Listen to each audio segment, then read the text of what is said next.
Hello, welcome to Shad Life. I'm over here at this rock here at Theaterworth, and I want to talk about something here because I did a how-to video on this rock a few years ago with my Esker Hey Duke. Today I have my Canyon Spectral 125, but my recent video talking about bikes getting too long and all of that, people were telling me, oh, that's not the attack position, that's not the modern riding position, you got to be in this low crouch, what they were saying the attack position is. So they are not correct for everything. There's certain applications for that low crouch, and one of the instructors I absolutely love is Roxy. She does a great job doing instruction online, and she does talk about this low crouch, but she doesn't apply it to every single thing you do on a bike. And then Lee McCormick is another one who just recently put up a short about how there's improper coaching, and shows a guy going off a jump in a normal attack position, strong stance position on the bike versus this low crouch and going off of a jump, not clearing the jump, not jumping the whole thing, but just handling the jump and keeping under control. So I'm going to also demonstrate the difference between the two using this rock, which I've got to ride over. So I'm going to come at it in this low crouch and just hit it because that's what they're telling you to do, because you know your bike's supposed to do everything for you and you're not supposed to do anything but get in this low crouch, right? That is what I call the passenger, being the passenger. You're just along for the ride. Then I'm going to hit it from the power position and the me taking control position, and I'm going to show you the difference of going over this rock. And honestly, if I was to be 100% honest with you about my true feelings about this, is if you don't have the bike skill and the bike control skill to be in the power position, to pop up the front wheel, to unweight, to push the bike through and be active on the bike, you shouldn't be riding this rock. Yes, there's a good chance if you're taught the survival technique that you'll survive, but the problem with that is if something goes wrong, something isn't right, or the bike does something funky, you're out of luck. You're just the passenger and you're going to go down with the ship.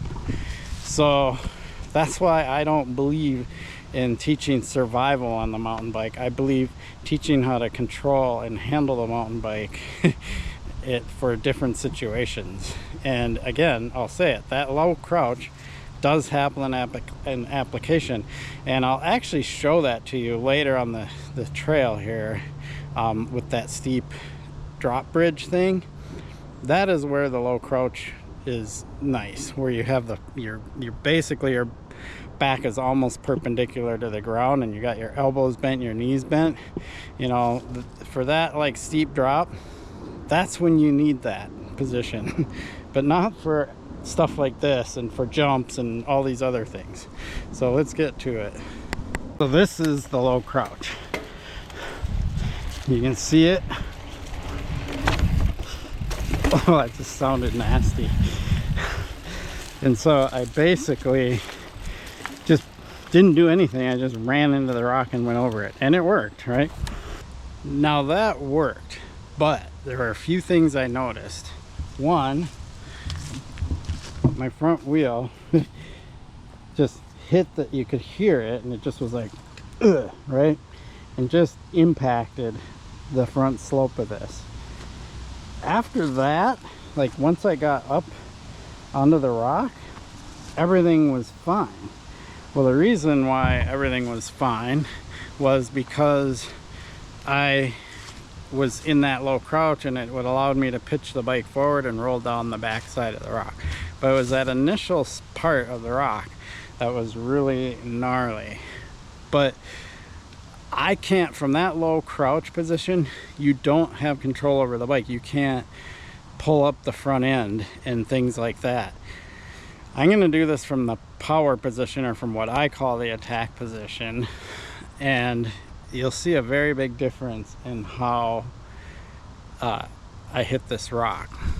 So as I'm walking back here, what made me nervous about that last one was that kind of initial hit. It was unpredictable. I was just letting the bike do what it was gonna do.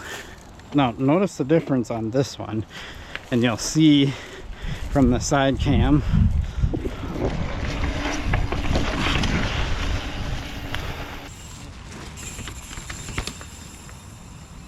Okay, that was amazing because you saw what I did, right? And there just happened to be another rider coming through.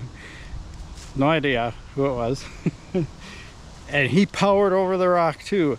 And you can see how more upright he was. He wasn't in this low crouch. He was up and strong on the bike, and he pulled and powered through it just like I did. He was taller than me, so he actually, because in height does matter, believe it or not. When you're a shorter rider, features are bigger, and when you're a taller rider, features are smaller for you. And he did awesome. I was stoked that he happened to come right after me in this video that I'm doing.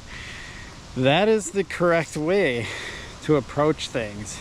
So these people that are like teaching this low crouch and this like really low front chest to handlebars position, I don't like it. I don't like it going off drops. I don't like it for doing jumps or features like this, or many things in the trails, going over rollers, things like that. Pump track, you don't ride like that. Like, I do not like that being taught. It has its place, but it's not what coaches should be teaching, and it's certainly not what you as riders should be thinking is the do-all, end-all way to ride a mountain bike. That is being the passenger. And the way I rode this rock the second time and the way that guy just rode it, we're taking control. We are the pilot. We're taking charge of what happens, and it's actually much faster and much smoother to get over the rock by doing that. Watch any professional downhiller or any professional rider, especially these people doing jumps and stuff like that. Watch their body form. There are times when they're in that low crouch, and when they are, it's because they're going down something super steep, it's super rocky and nasty and so on, and they generally have the bike designed for it too. But for everything else, you don't need a bike that's designed for that, nor do you need to ride like that. So I am gonna end this video, or before I end this video, when I get to that steep drop piece, I'll show you the low crouch and why I think it's needed in that case. Okay, so I said I was going to show you when you'd want this low crouch position, and this feature is when you would want it. Super steep, and it is pretty steep, but I don't know if it's more than 45 degrees. I did a how-to video on this earlier in the year. I say that's more than 45 degrees. It's really steep. So yeah, this is where you want to do that low crouch. What makes it challenging to film is because all the railings are there, so you can't really see my body position very well if I film from the side. So I think I'm just gonna see if I can film from the front and just set my camera as high. Here you go, low crouch, big hinge, bent elbows, slow approach, roll into it. And there you go. So there you have it. It's applications like that where you want that low crouch position, but it's not a do or end all. I don't even know.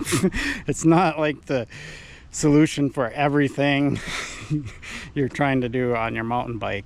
And that's the thing I want to make sure clicks in your head, because I see these instructors teaching this, the people that are like making comments on my bikes are getting too long video and stuff like that.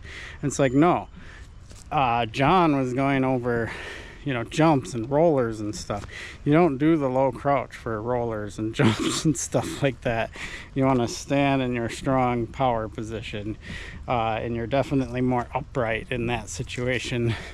And that is why you don't want like the super extremely long reach bike that's too long for you. You want a longer reach bike, like, you know, a more modern geometry bike. But I feel like bikes are starting to get too long now, or they're trying to get people, especially people like me, 460 millimeter reach, too long. It's just too long for someone who's 5'7", 30-inch inseam. It just absolutely is. Spectral 125 here is 435 millimeter reach, spot on, perfect. And I even put tolerized bars to compensate for being a little longer than what I would ideally like. So there you have it. I appreciate your support for my channel. Please like and subscribe. Peace.